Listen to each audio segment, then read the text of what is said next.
Good morning.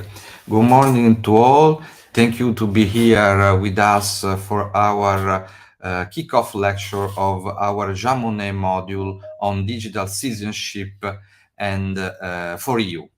This is our second year of our Jamonet module, and we are starting this semester with our usual kickoff lecture. Every year we decide to pick up a very brilliant researcher and of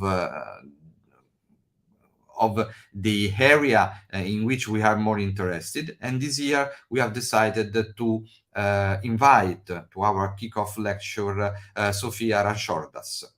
Sofia Ranchordas she is a full professor of EU and comparative public law at the faculty of the University of Groningen, and she also a professor at Lewis University in Rome, that I really appreciate because Lewis University is my alma mater. So I am very, very happy of this.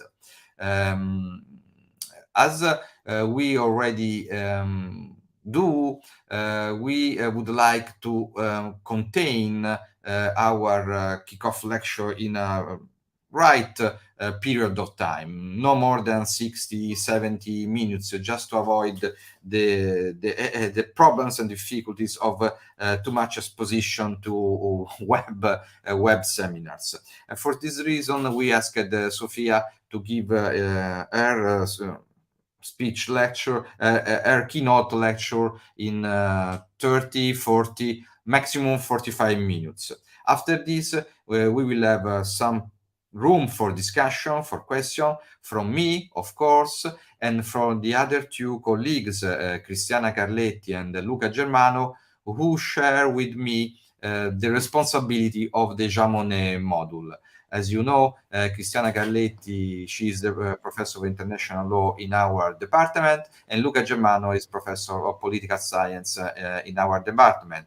As students know, we split the Jamonet module in three short module, we can imagine, each of them led by one of us.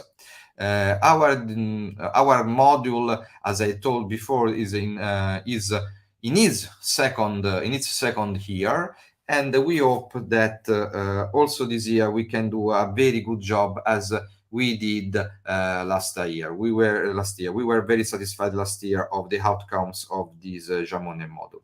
But I do not want to spare time, and for this reason, I really would like to give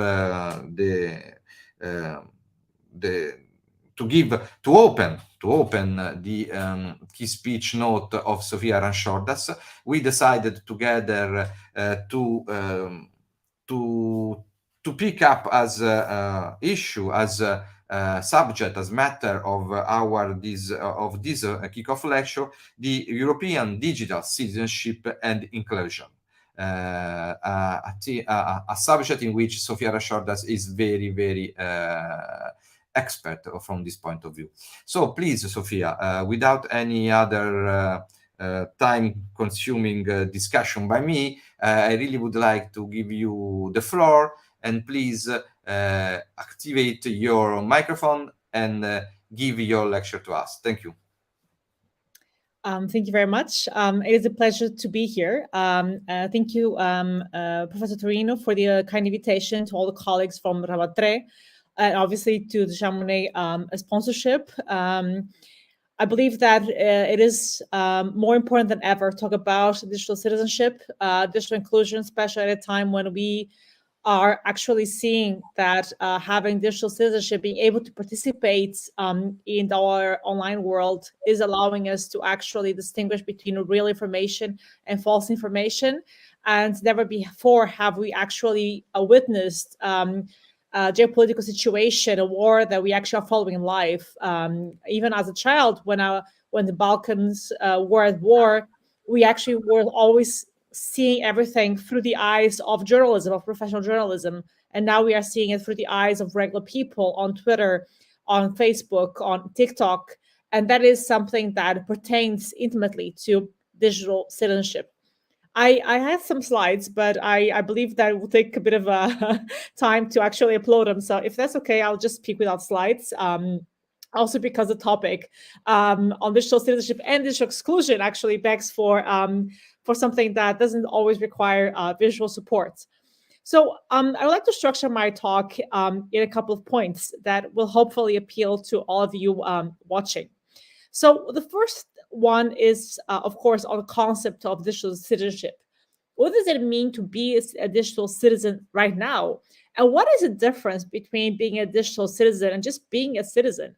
Because that's something that is not always obvious, and the concepts are so different. The second point that I would like to discuss is what happens when you're not a digital citizen? What happens when you are excluded?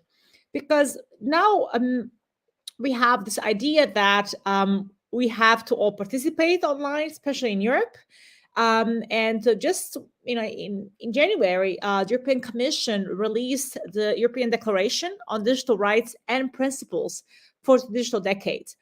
And when you read this declaration, you see all this, beautiful, words on safety, inclusion, digital education, but the room for action is not really specified. And I think it's important to discuss what really means to be included, what it means to have digital rights, and what we as lawyers, I'm a lawyer, and many of you will be lawyers as well, can do to actually prompt room for action and to also ensure that those who are not digital citizens are still treated equally. So I am a public lawyer. I'm not going to have a long discourse on human rights, but I would like to say something at the end of my talk as to how public law can ensure that citizens who are not actively digital citizens, who do not have the ability to participate in our society in the same way that others who are connected can still feel included. So this will be my key points: digital citizenship, digital exclusion, and what law should do about it.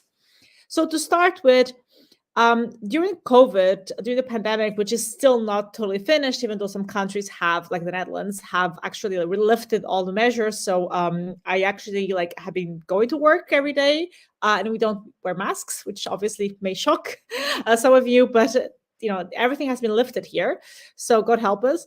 But during the pandemic, I think this was basically a period when a lot of different contexts of the different sectors and countries suddenly had to transition to the online world if they hadn't done so.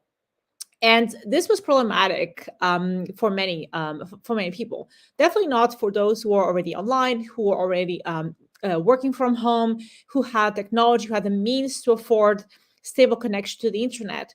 But this was definitely problematic for people around the world who could not afford it, who did not have one laptop per child when all education was suddenly moved online. And this was difficult. Governments did not have, even in Europe, I'm just talking about Europe, did not have the ability to actually support all the children that suddenly had to be online, but also who did not have parents to help them go online, who did not have parents to actually, support them in this, endeavors. And the thing is, there was the assumption suddenly that everyone could actually just step into the online world and follow, teaching online. I mean, this is not what happened, for example, not fully in the country where I come from. I was born in Portugal. And much of the teaching during pandemic, in the first period of the pandemic, was done through the television. So there was, I don't know in Italy, but this was what happened in Portugal. So there was a channel that actually was, streaming some, teaching some modules, because there was this idea that perhaps, not everyone would be like equally comfortable with computers. And I mean, although the computers were provided and it worked to a certain extent, the television was still a very important element here. And that is something to be reminded of. Not everyone is equally comfortable with the online world, and there are other means, which are traditional means of communication, that actually were used at this point. The pandemic also exposed another issue that we should talk about when we talk about digital citizenship, and that is that the digital divide still exists. The digital divide initially was defined as the disconnection from the internet. As I will talk about in my second part of my talk, digital divide does not only mean that you cannot have access to the internet. It means much more than that. But the digital divide also means that some people cannot afford to actually have online access, because in many countries, like, access to internet is quite expensive. It's not affordable. For example, in the Netherlands, it is affordable, but in many other countries in Europe, access to the internet comes at a very high price, considering the income of of the population.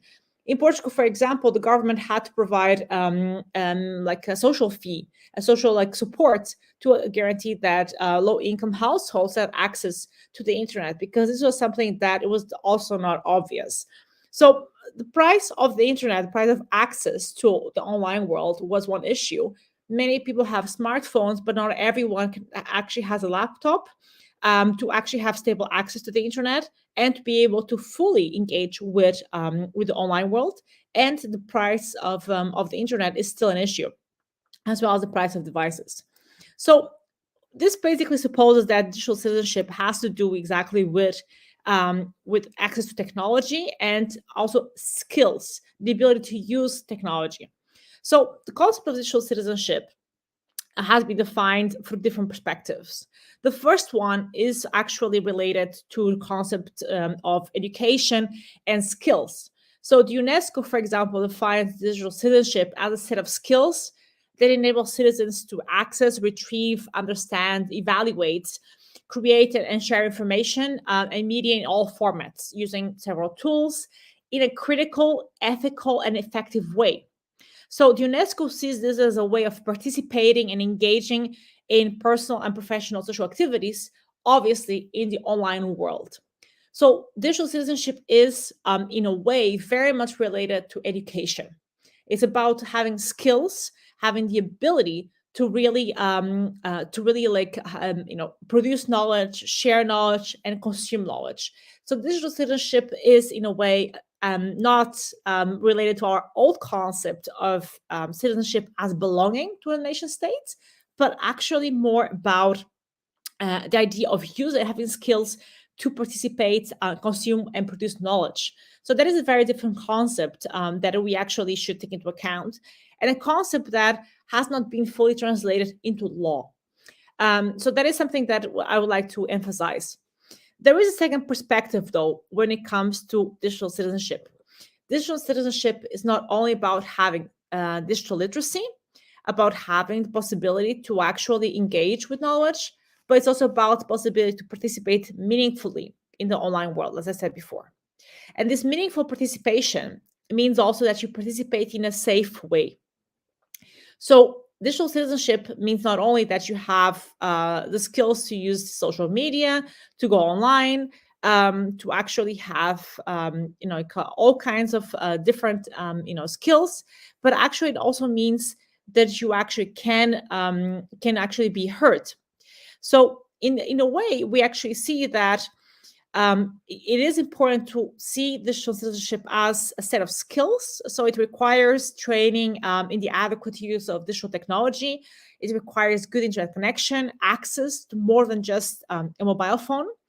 And the lack of digital citizenship competences actually means that when you don't have digital skills, your right to education, your right to equal treatment might actually be at stake.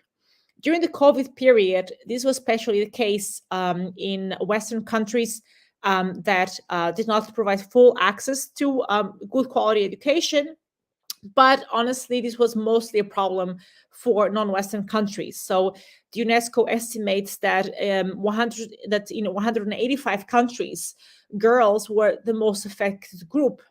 So young female students were actually, the ones who were not able to really participate fully in education during, or actually almost for 2 years.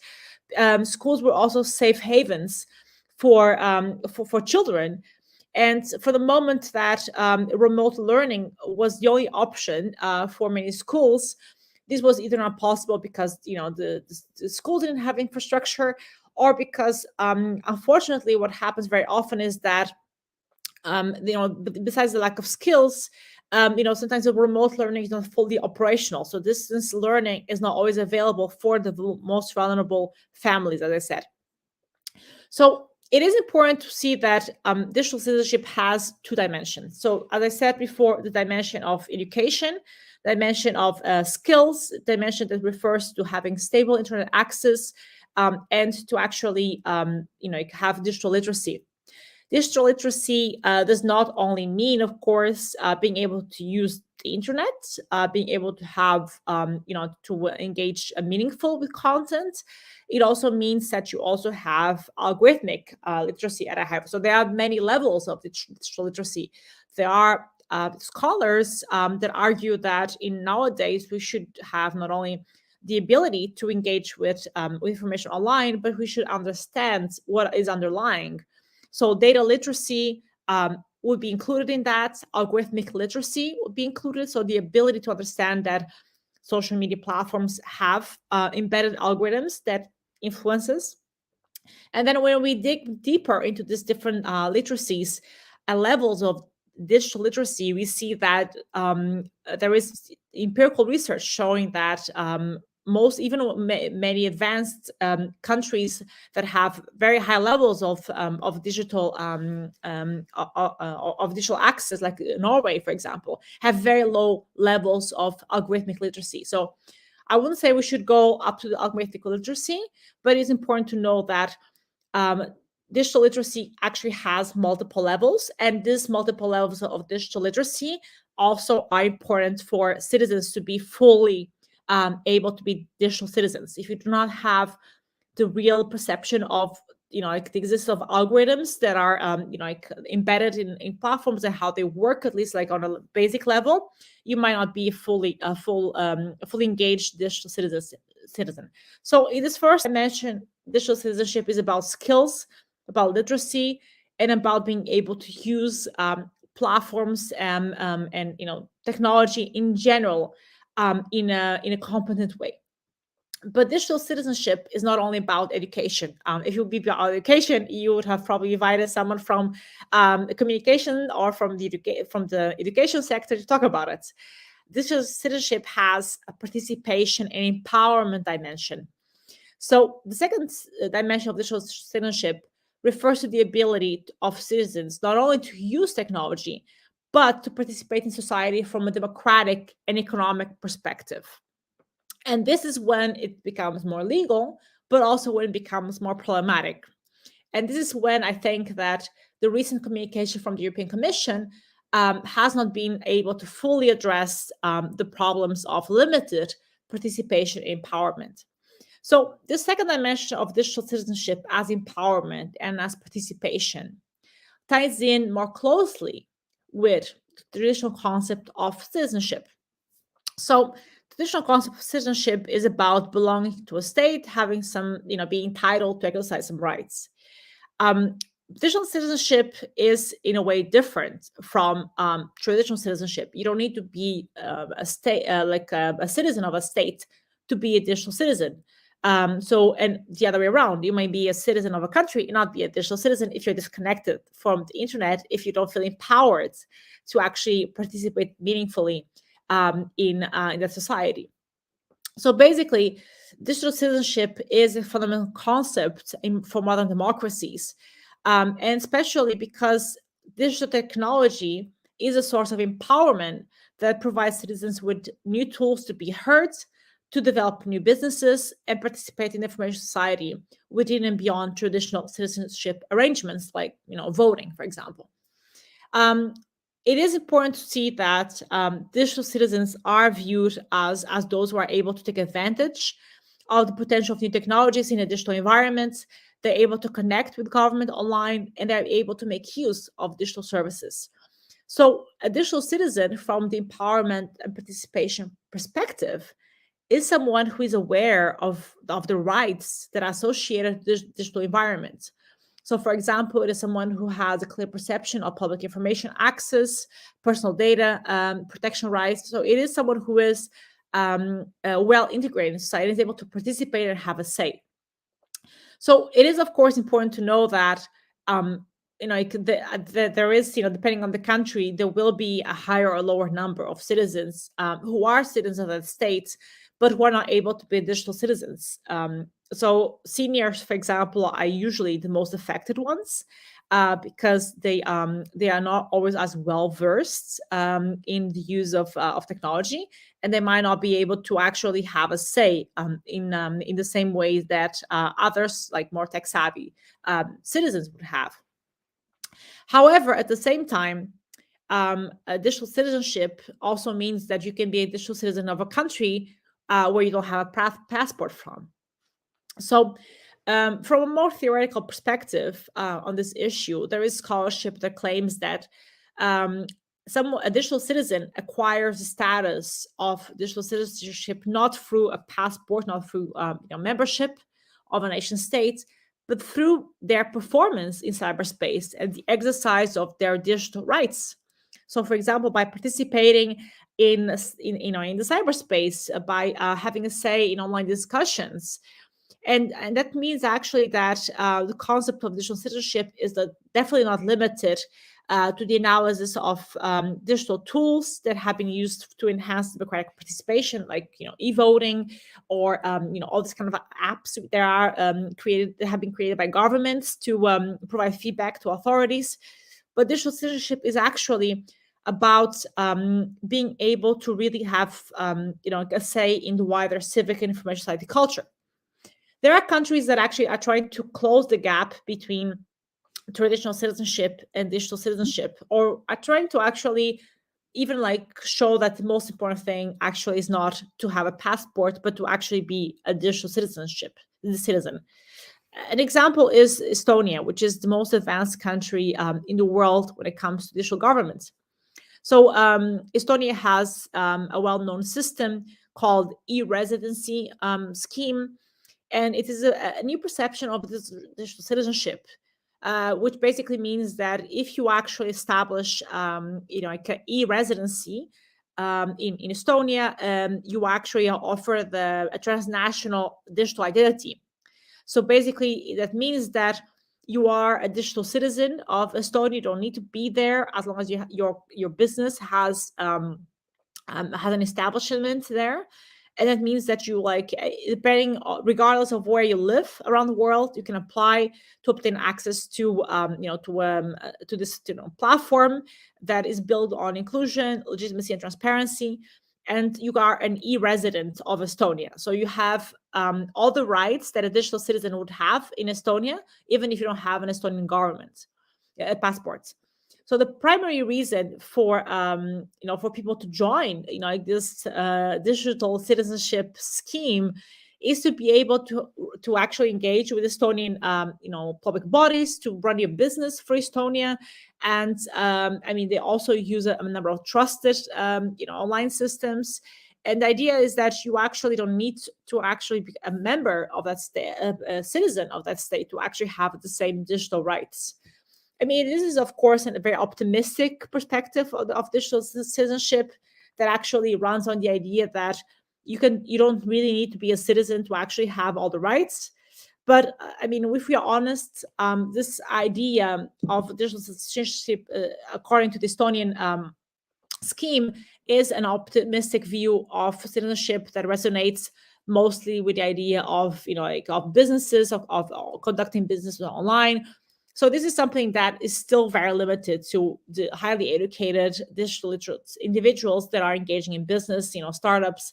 So this is not for everyone, if you are very honest. It is an interesting idea, but it's not for everyone. And actually on this, I would like to bridge the conversation to take the conversation to my next point, which is on what happens to those who cannot be digital citizens, who are not willing to be digital citizens. Because the thing is, right now, we see that digital citizenship is all about being able to be empowered online, to be vocal enough to participate in our society online. But while many of us will have this possibility to do so, digital citizenship also means that there are also people who are not able to do that. So the second point that I would like to discuss is basically on exclusion. So all the narratives on citizenship that we have read in books, historical narratives especially, have been focused on inclusion, exclusion, identity, rights, and empowerment. It has always been about who is a citizen and who is not, who belongs to society and who does not. And I think it is important to understand that ultimately, when we look at empirical data, the ones who were citizens in ancient Rome, in ancient Greece, in Athens, are actually probably closer to the group of digital citizens that we have now. So, who were the original citizens? They were not people like me or like Christiana Galetti, who is now like, because we were women. I identify myself as a woman. I would not be a citizen in Athens because I'd be a foreigner and I'd be a woman. So we would not be citizens. And that's important to be said.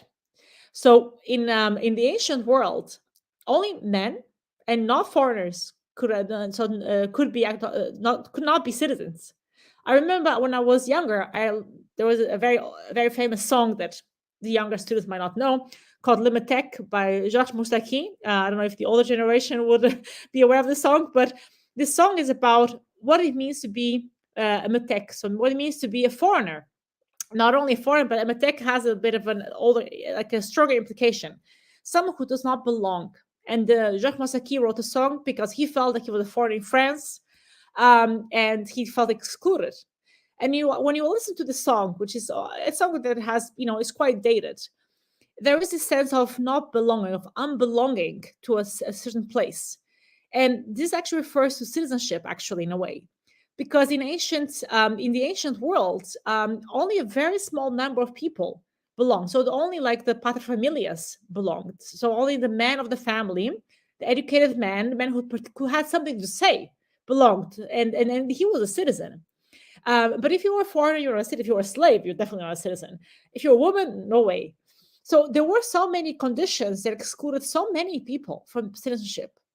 But now, when we actually look at the data on who has digital citizenship, who is really participating, who is vocal, who is being heard, we also see that women are not really being heard. Women are trolled on social media much more than men. People of color, people that would once be the slaves, the foreigners in the ancient world, are trolled. They are more often, insulted on social media. Their voices are not as often heard. So empirical data shows actually that, if we are very honest with ourselves, those who have digital citizenship, those who have skills, those who are heard, who are empowered, are still very much almost the same people that were empowered in the ancient world. So the old-fashioned, the ancient concept of citizenship being restricted to a very small number of people in the polis is unfortunately, of course, now it's expanded, obviously, but still, we're still talking about the same people. Because we see still that empirical data is still showing that those who are affected by digital exclusion, those who do not have digital citizenship, are also still the same groups that were once excluded in the ancient world. And this is a bit sad, I would say. So digital exclusion has many levels. So the digital divide was initially defined back in the day when internet was created as not having access to internet infrastructure, right? Nowadays, most of the world has access to the internet infrastructure. But what we see is that the digital divide has many levels, many degrees. It's not only about not having access to the internet, because in many countries, people have a smartphone and they have access to the internet. So they might have slower or faster access, but there are many countries where you have access to internet. Actually, it's like quite global right now. But the thing is, the other levels of digital divide are still very much present. So digital divides, there is not one digital divide, there are many digital divides that actually determine and explain digital exclusion.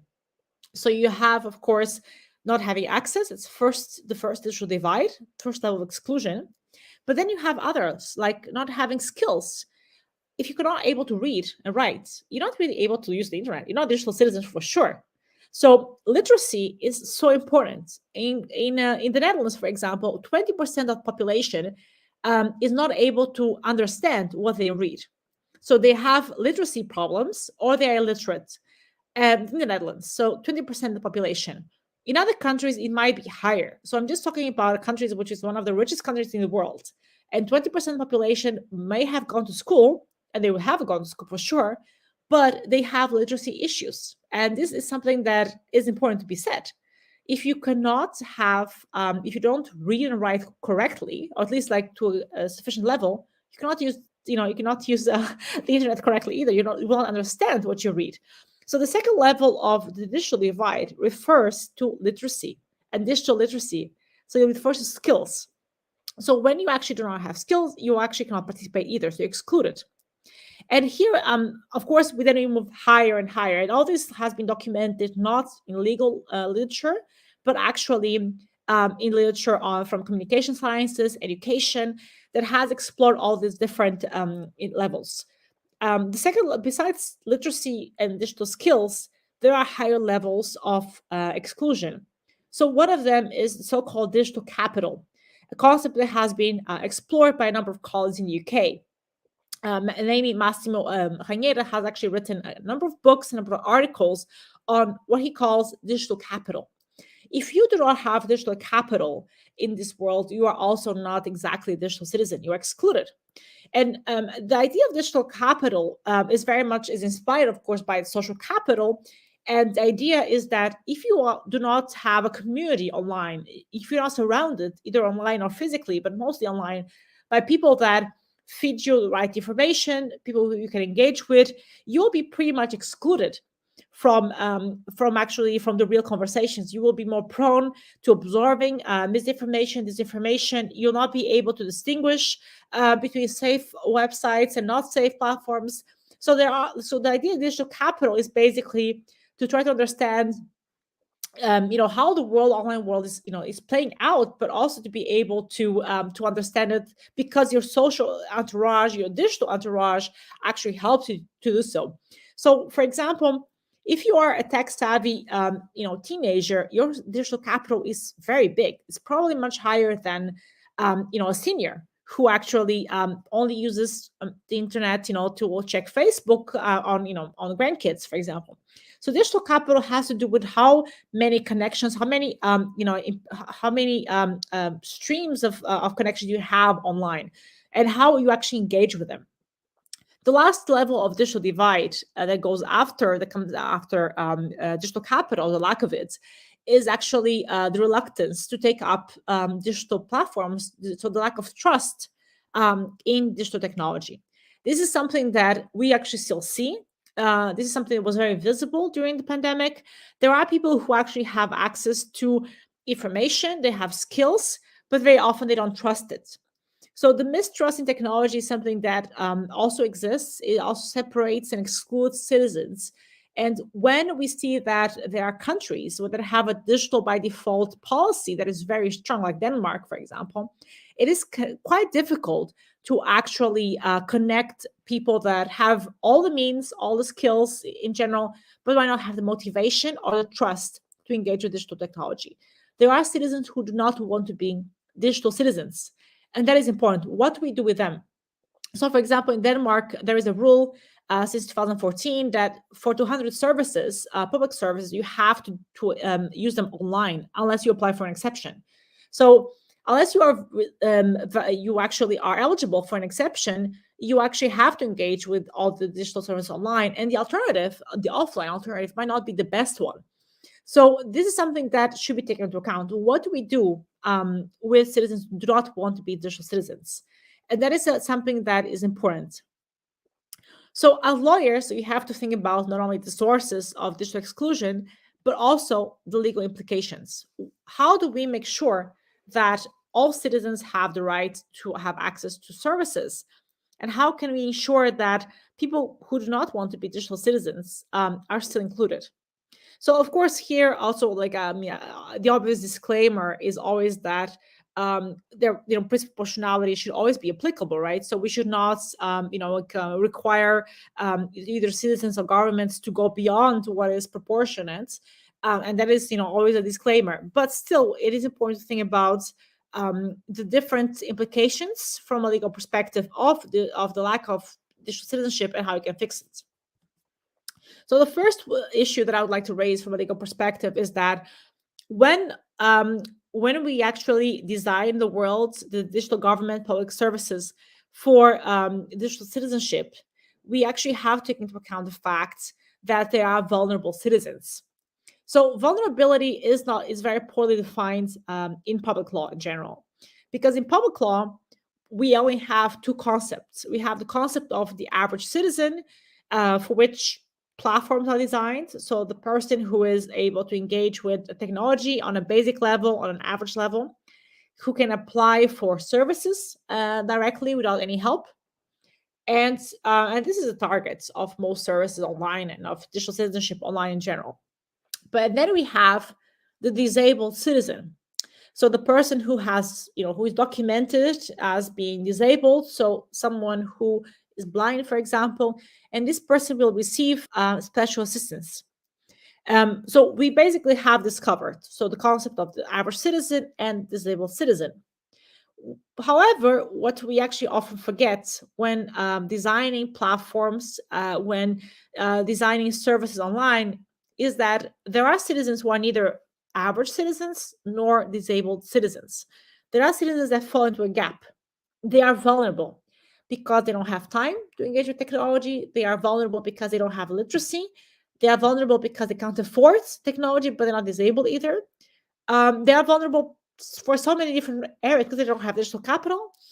And in law, in public law, we don't really have a concept of vulnerable citizen that actually falls in between the average citizen and disabled citizen. I will add something to this. There have been quite a lot of incidents in the Netherlands, and one was especially well known, involving citizens that made mistakes when filling in their social welfare benefits applications. And the mistakes were basically tracked by algorithms, by a system that actually was working with blacklists of citizens. So supposedly, Dutch tax office had a blacklist of citizens, basically where citizens with second citizenship would be more prone to committing fraud. So whenever the citizens would make a mistake, they would actually be regarded as fraudsters. Many of the citizens were not disabled. Actually, most of them, they're not disabled. But at the same time, they're not average citizens either, because they were often low-income citizens, citizens that were more prone to making mistakes online because they didn't know how technology worked, or because they were just struggling between, so many different obligations. So for the moment they actually committed a mistake online and the system caught the pattern of mistakes, it would be very difficult for the citizens to prove that they hadn't committed fraud. What happened in the Netherlands was that for 10 years, thousands of citizens, actually 23,000 families, were wrongly accused of fraud, of social welfare fraud. And for many of them, this meant that their benefits were canceled. They had to give back thousands of euros. Actually, even worse, they actually came into such a difficult financial and personal situation because of these mistakes, that actually more than 1,000 children were taken away from their parents because the parents were found unfit to actually take care of them because they had made mistakes filling in the forms online, most of them, because in Holland it's everything online. And there's no help from anyone. So it is quite incredible that if you are not a digital citizen, if you're not able to engage with bureaucracy online, that this can happen to you, that you'll lose your child while just trying to register your child for, just trying to pay for kindergarten. But this is the unfortunate reality that happens in the Netherlands, and that wasn't truly sanctioned properly. So in a way, this is something that this is how far it can go, where we actually forget about vulnerable citizens. Also, because we also forget that when we look at vulnerability theories, we see that ultimately we can all be vulnerable at some point. Even highly educated citizens can actually be at some point not able to actually fill in a form properly. I think it is more than well known. Even we lawyers have trouble coping with bureaucracy that is imposed upon us because it's challenging. So what can we do about it? So here, this brings me to the last part of my talk. How can we solve this? How can we make sure that vulnerable citizens are not excluded? Citizens do not want to be digital citizens are excluded. How can we fix this? How can we ensure that ultimately the principle of equal treatment prevails? This is a very difficult question, obviously.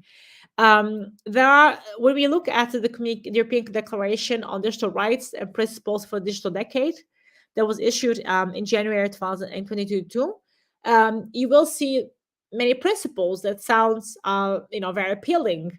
They are about inclusion, and they have some specific actions like providing digital education for all citizens, more digital literacy, training the new generations for the new labor markets. And of course, this is important. This is happening in many countries already. In Holland, for example, there are digital literacy classes in school, and this has happened for many years in Estonia, for example. And this is very important to train the new generation to be a digital citizen, starting from primary school, obviously. But of course, we have millions of citizens who are beyond the primary school level. We have millions of citizens in Europe who actually have never interacted with a digital platform. And this is actually the case. There are 80 million citizens in Europe, according to the European Commission, who are digitally excluded. 80 million.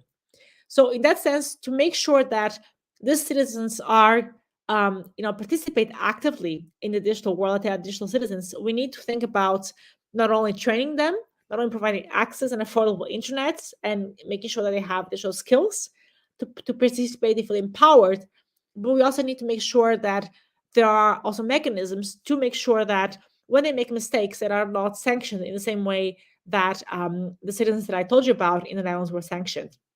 There are a couple of initiatives around Europe. So, for example, in France, there is the right to make a mistake, which is a bit of a theoretical right, to be honest, but it is like at least an attempt to actually take into account the fact that some people have some challenges, experience some challenges when interacting with government. So, according to the French system, if you make one mistake once in your life, you can be forgiven. Also, and this idea is that if you make a mistake when filling in a tax form, this can happen. You might not be able to speak French properly. You might not be able to understand the system. So once in your lifetime, you will be forgiven if you were not trying to commit fraud. It is, of course, very difficult to prove this, and this right has not been broadly applied in the last years, but it is an attempt to actually show some compassion. Another issue that we see, another solution, is to provide a more digital assistance. This has been done in many countries across Europe, in the Netherlands, in Denmark. Many NGOs are trying to provide digital assistance to citizens.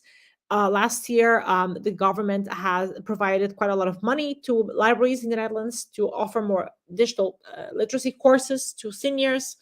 So digital assistance is a way out, a way to help. But of course, when you assist someone, you actually have to build a relationship of trust. You have to actually make sure that this person, there's someone helping you, someone who might have access to your data. So once again, it is not the full way out for digital citizenship. And of course, there are other options. So I have recently written an article in the Digital Journal on empathy, on how we actually should be more empathic when engaging with government, on when we actually design systems, when we actually try to digitize government, we should think before and after how to do it with empathy, in the sense that not all citizens might want to be digital citizens, not all citizens might be fully aware of what that means.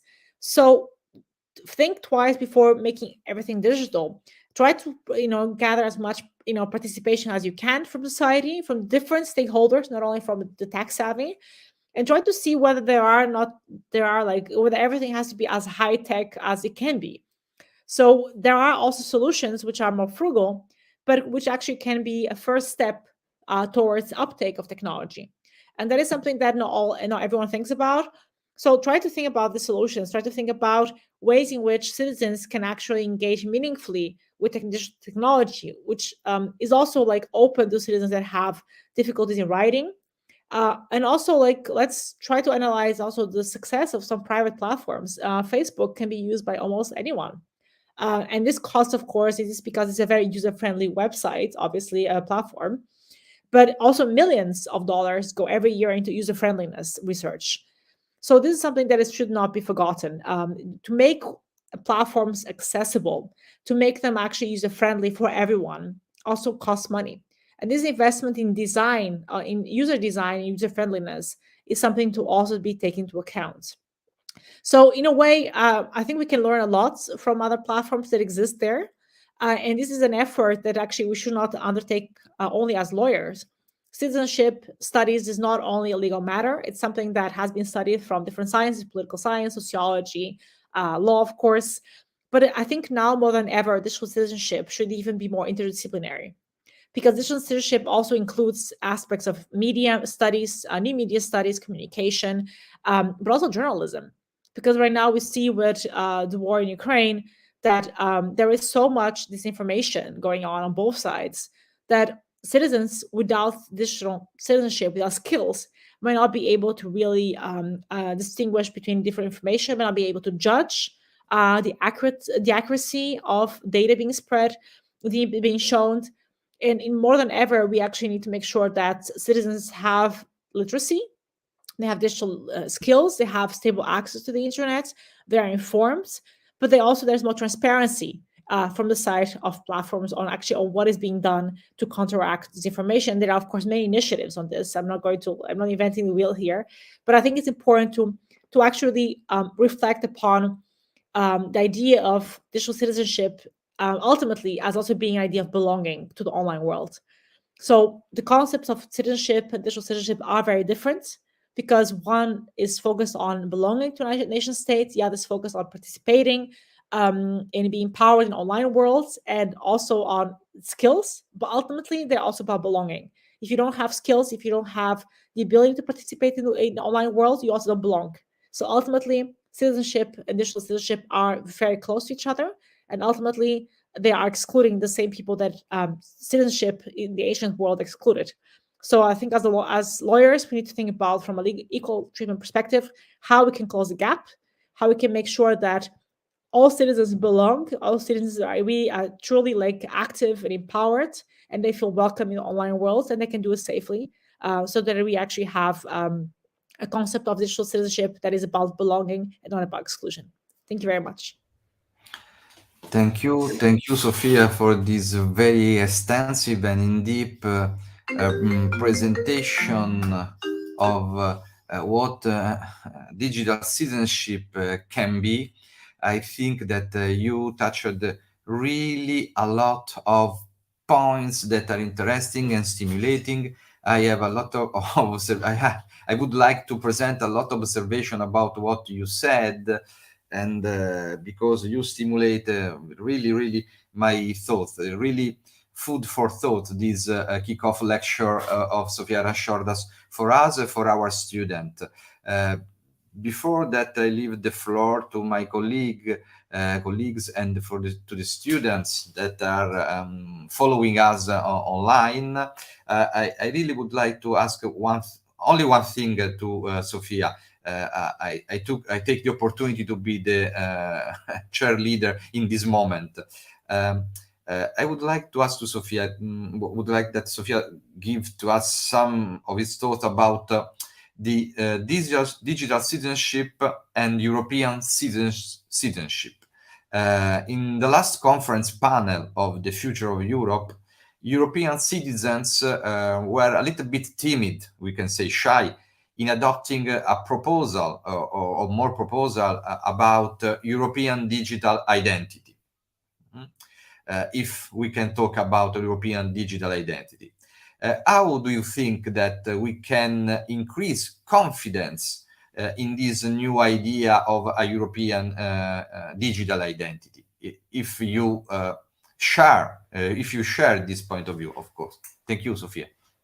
That's an excellent point. Of course, there is, there's a wealth of discussion on European citizenship, which needs to be connected to digital citizenship. So I think that is something that is important. There is a gap here in the discussion, because most colleagues that are working on digital citizenship are not really talking to our colleagues from European citizenship. There are some exceptions. So Professor Liav Orgad has been doing some really good work trying to connect the dots.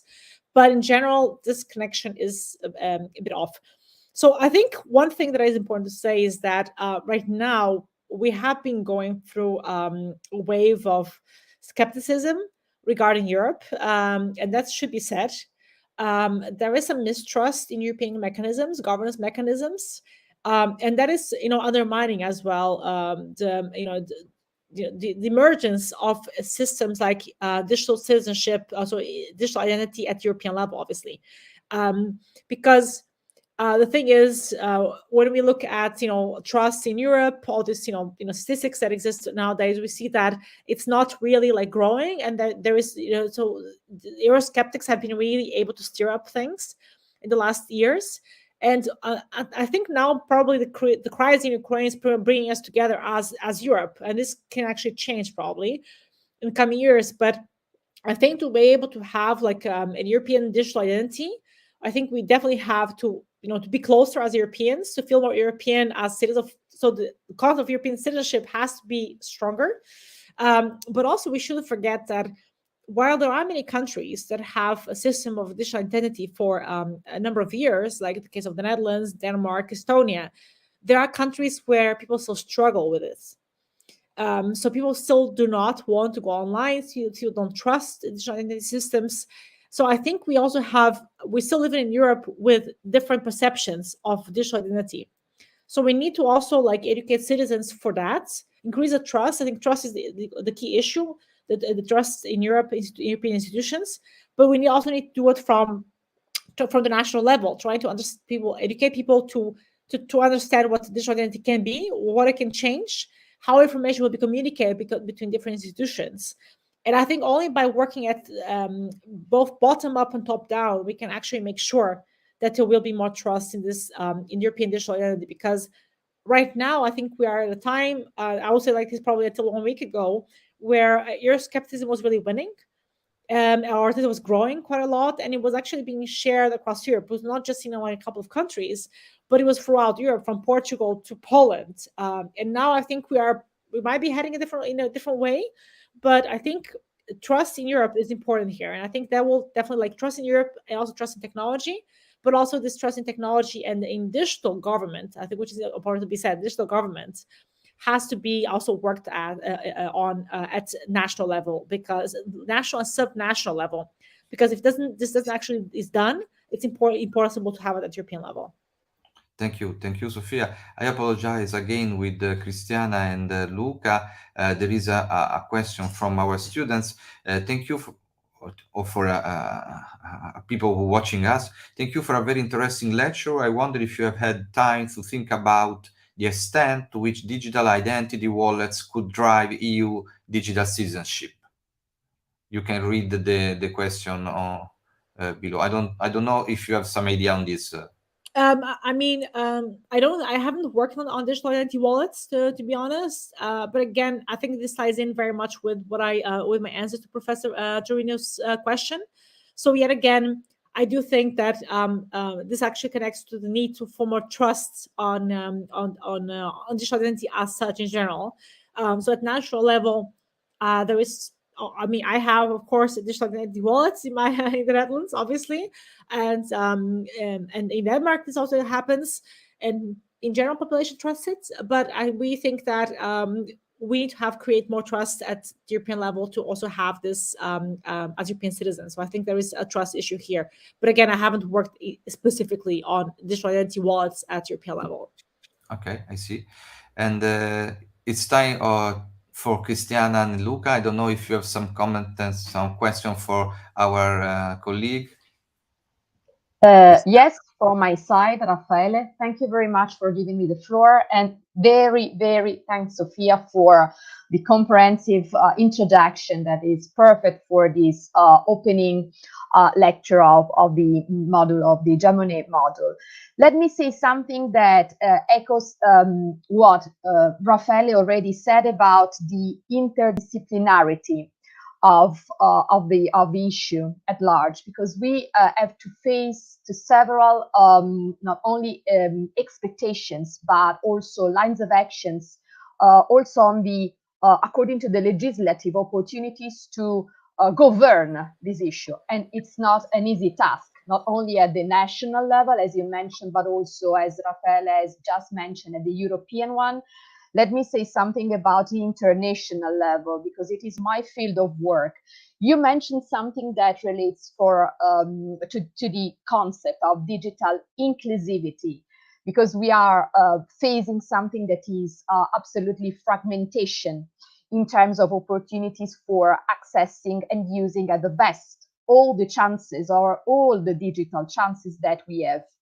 And you mentioned something that it is very under the focus of the United Nations framework, and in particular, the activities that have been launched by the Secretary General. You know that, and some of our students should absolutely focus on this issue, that the UN Secretary General has launched a digital roadmap in future years that will finish, we hope, in a sort of document that will be called Global Digital Compact. And of course, all the points that you have raised in your intervention are included in this roadmap. So to govern principles shared by all the UN member states as far as the digital future, facing the internet fragmentation. Also, you mentioned the need for not excluding anyone from accessing to the digital devices, and this is exactly translated by the Secretary General into the so-called accountability criteria for discrimination and for avoiding any kind of discrimination. Of course, there are included in this roadmap data protection and the regulation of the artificial intelligence. And there has been the chance to work in this context, also in the preparation of a very relevant summit that will be convened under the auspices of the United Nations in 2023, when there will be, of course, hopefully the official adoption of this compact.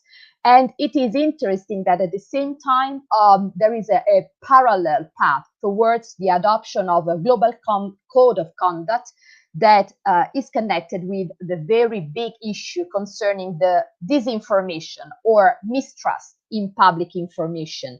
This is a global code of conduct that refers not only to the accountability on behalf of governments, but also, as you mentioned, the private sector, the regulatory bodies, and of course the member states, concerning the need for regulation of digital commons at large. And so these are the two main paths that will be carried out in next years from the UN Secretary General, the UN system. Just one question about taking into account your academic and professional background as far as your practice as lawyer.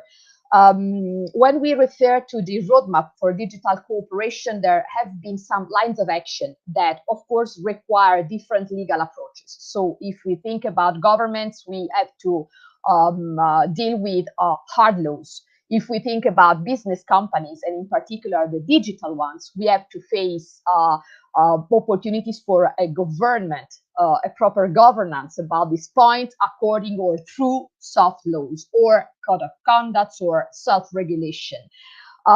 In your opinion, not any kind of line of action is good. Probably the opportunity is to offer a smart mix solution. And if you think about something to be properly addressed at the very early stage, you mentioned the universal affordable connectivity. You mentioned digital inclusion for all. The digital capacity building, it means starting from the literacy to a vocational literacy about the use of digital technologies, which could be, in your opinion, the most urgent need for regulating at the best some of the lines of action that you have mentioned, and that, of course, are included in this roadmap.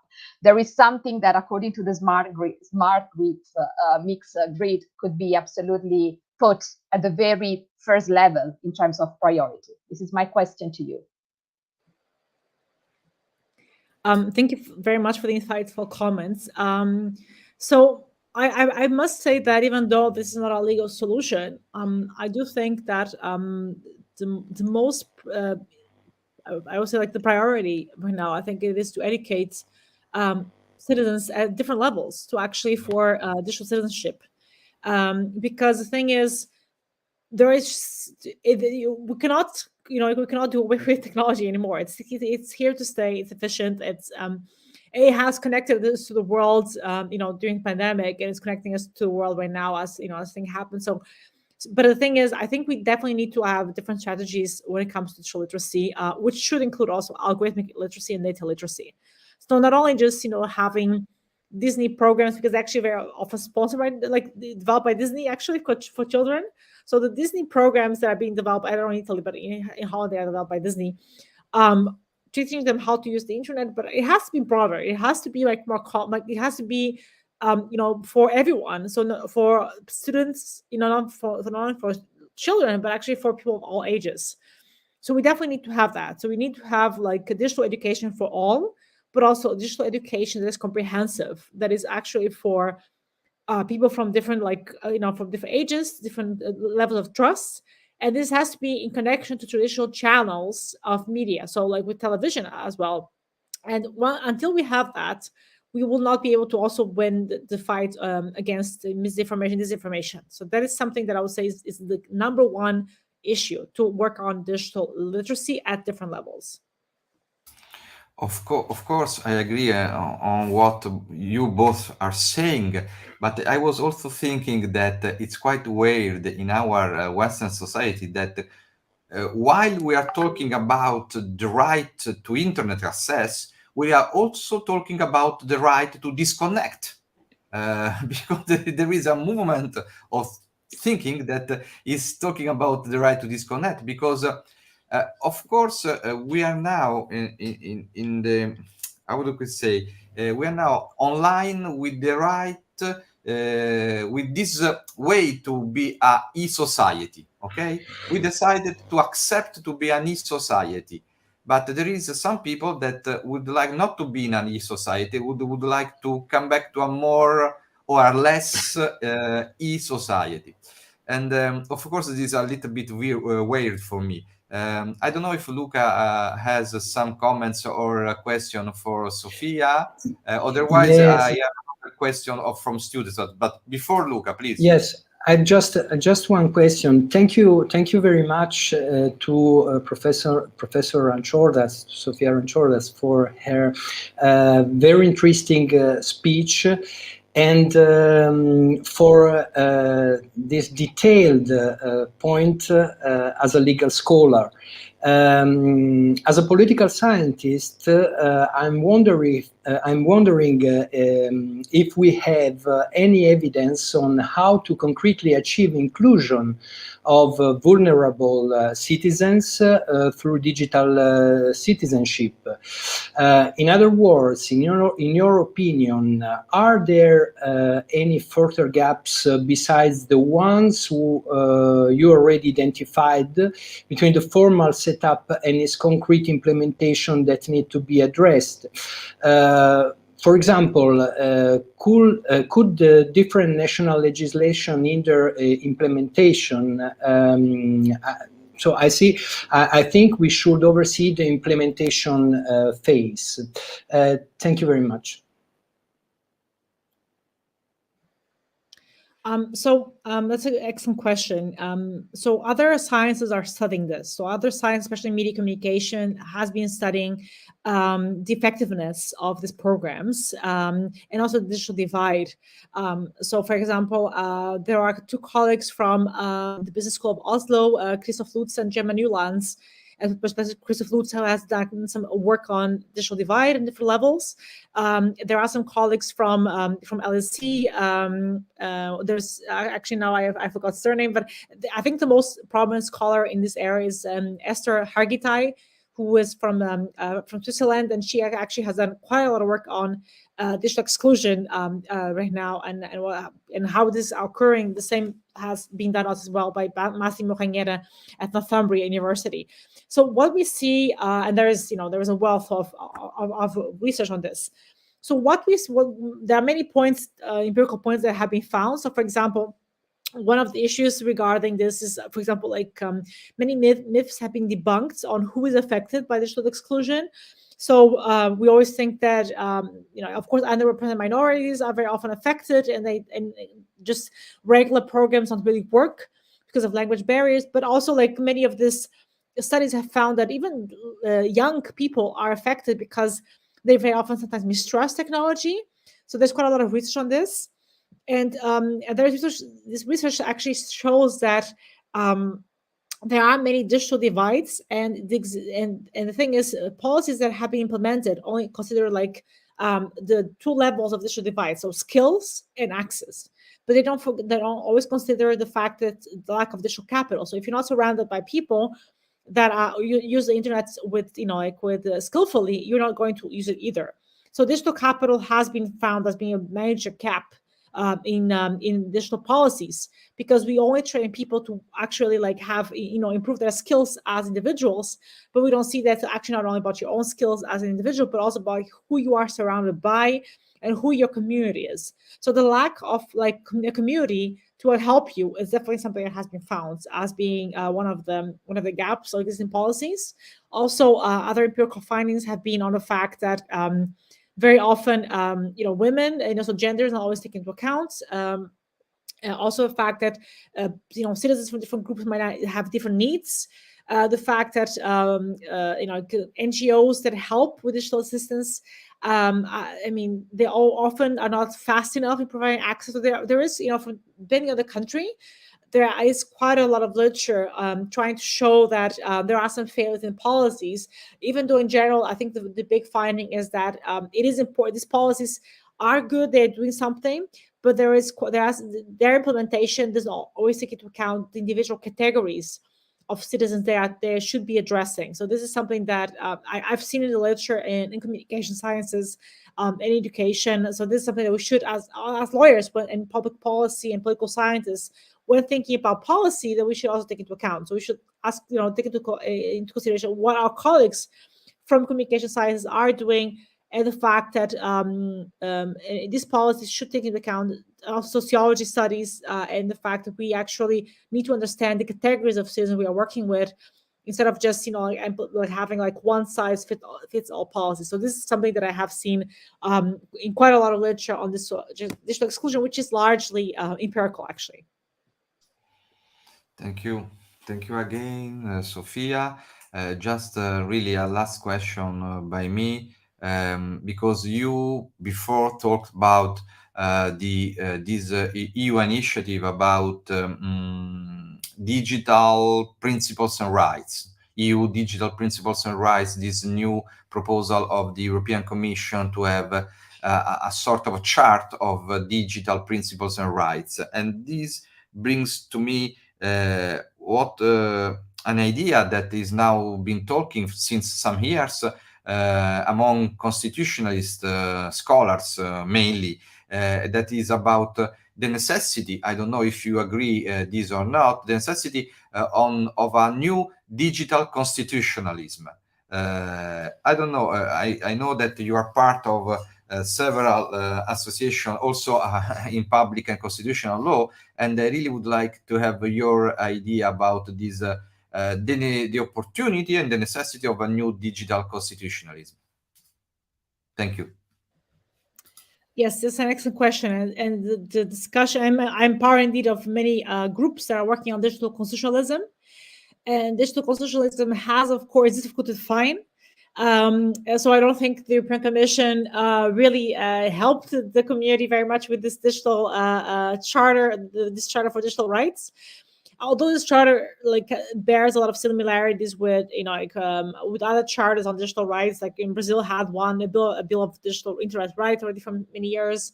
So I think this should be connected to that. But I think when we talk about digital constitutionalism, we talk about interaction between constitutionalism and big tech, of course, how to understand big tech, how big tech influences our exercise of fundamental rights, for example. So that is also digital constitutionalism, how we actually should rethink our constitutions in light of what is, of the digital transformations. So digital constitutionalism does refer to this, but I think also digital citizenship should have a bigger role to play in digital constitutionalism, because digital citizenship really hits the core of many of the issues of the constitutional lawyers have been working on for the past years, and especially because ultimately it's also about whether or not you can exercise your rights.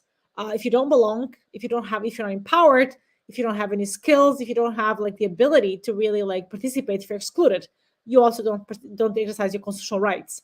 So in a way, I think it is important to keep talking about digital constitutionalism and also the citizenship dimension that it has, because this, I must say, has definitely been one of the elements that not many people have been talking about, and it is an important pillar. So I would definitely agree with you that this should be a discussion to be continued in the broader context of digital constitutionalism, for sure. Thank you, Sofia. Maybe in our next webinar, we can arrange also with you a discussion about the digital constitutionalism. I really would like, again, Sofia, to have been our host. She gave to us a very brilliant lecture that is perfectly in line with the beginning of our course, because our course is not only a multidisciplinary course, as Cristiana and Luca witness, but it's also a course of that try to tackle with all or maybe most of the issues that Sofia Ranchordas touched in her speech. For instance, next Friday there will be the first real lecture, we can say, and I'm saying this for our students, and we will talk maybe in a more didactic way with respect to the right to internet access. That was one of the main points that Sofia touched, and we hope that we can clarify everything that Sofia, of course, underpinned under her speech. And really, thank you, Sofia, to be with us. I leave to you the floor for the salutation to our students.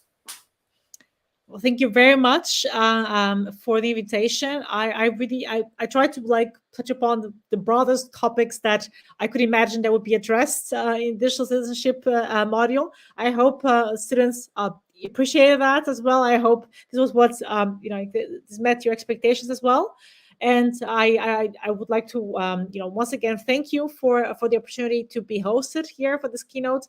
But also I would like to wish the students of the module good luck on understanding and navigating digital citizenship. I think this is probably one of the most important modules that you could actually follow, because right now digital citizenship is basically the future of big parts of constitutionalism and participation in general society. So I really hope this will be a very fruitful course for all of you. Thank you very much, and also thank you to Professor Carletti and Professor Germano for the outstanding comments and questions. Thank you to all, Luca and Cristiana. Thank you very much, Raffaele, for having guided us in this opening lecture of the module. And thank you very much, Sofia, for the very inspiring contribution that you have released to the classroom and also to us. It is always an opportunity and experience to learn, especially from our very brilliant colleagues worldwide. Even if you live and work in Rome, I think that there will be also the occasion to in touch and to meet with you, also hopefully with a classroom. Thank you very much, Sofia. Thank you very much, Sofia, for your very, very interesting keynote speech and your comments and all. We wait for you here in Rome. Thank you very much. Okay, thank you to all. I